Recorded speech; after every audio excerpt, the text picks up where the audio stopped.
In this video we will draw a window and turn it into a dynamic block. In AutoCAD we need to create a new layer, so we'll call that Windows with the initials at the start. The colour should be red and the line thickness should be 0.13, which it already is.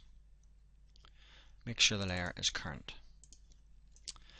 For the basis of the window block, we're going to use a window that would fit in here, so that dimension is 685. So we'll start by tracing a line from that point and draw the line over by 685 and then offset by 100 millimeters 3 times and then offset by 50 because the sill overhangs the front of the wall by 50 millimeters. Next we can draw a line here and offset by 50.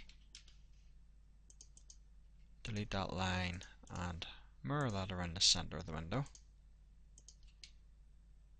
And then we can draw a line again in here. And we can draw a line at the front on both sides and delete the line that we don't need. And then using the stretch tool we can stretch the front of the sill by 100 millimeters. Don't forget the sill will be built in on both sides to the brickwork or blockwork, and that is what we need for the elements of the window there. So we can select those items, all of them, and click create to create a block, and we will call this the dynamic window.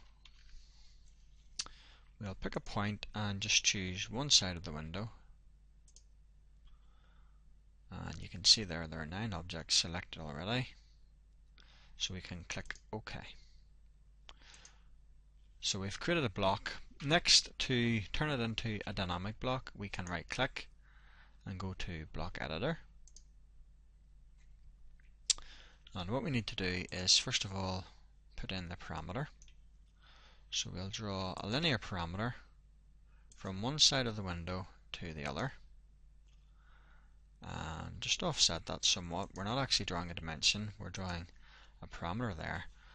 Just for clarity we can call that length, and when we're in here we can change the value set to increment. The increment is the length of each change that will be allowed within this dynamic block, so 112.5 millimeters. For the distance minimum, that should be 235, and if you're drawing a plan where you have windows that are drawn to brick dimensions, we can use that dimension, the maximum dimension. So in this case, on the ground floor there's a window at 2485, and that should be sufficient. The next thing then to do is also add the action, which basically is a stretch action. So we choose this here and it will ask us to select a parameter, so it's that length parameter we have just drawn, and it will ask us to specify a point to associate the action with. It should be the opposite side from the base point, so the base point was over there. We'll choose the opposite end of the line, and just to be clear we'll hold down shift right click and choose endpoint to make sure we're picking up the right point. And next it's asking us to specify the corner of the stretch frame, so we draw that over everything on the right hand side of the window there, all the endpoints of that side of the window. And then to select the objects, again it's everything on this side of the window, so we'll just draw another selection window marginally inside the first one, like so, and hit return, and then that should be everything selected. Next we can close the block editor and make sure we save as we do so.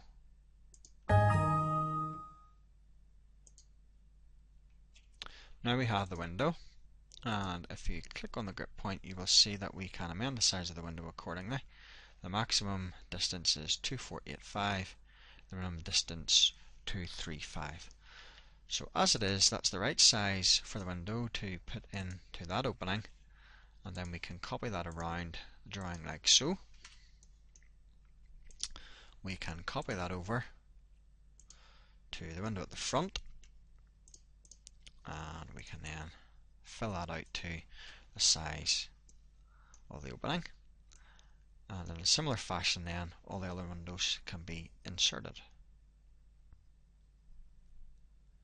Once all your windows are in, the drawing should look like this. That only leaves the corner window, which will be covered in a different video.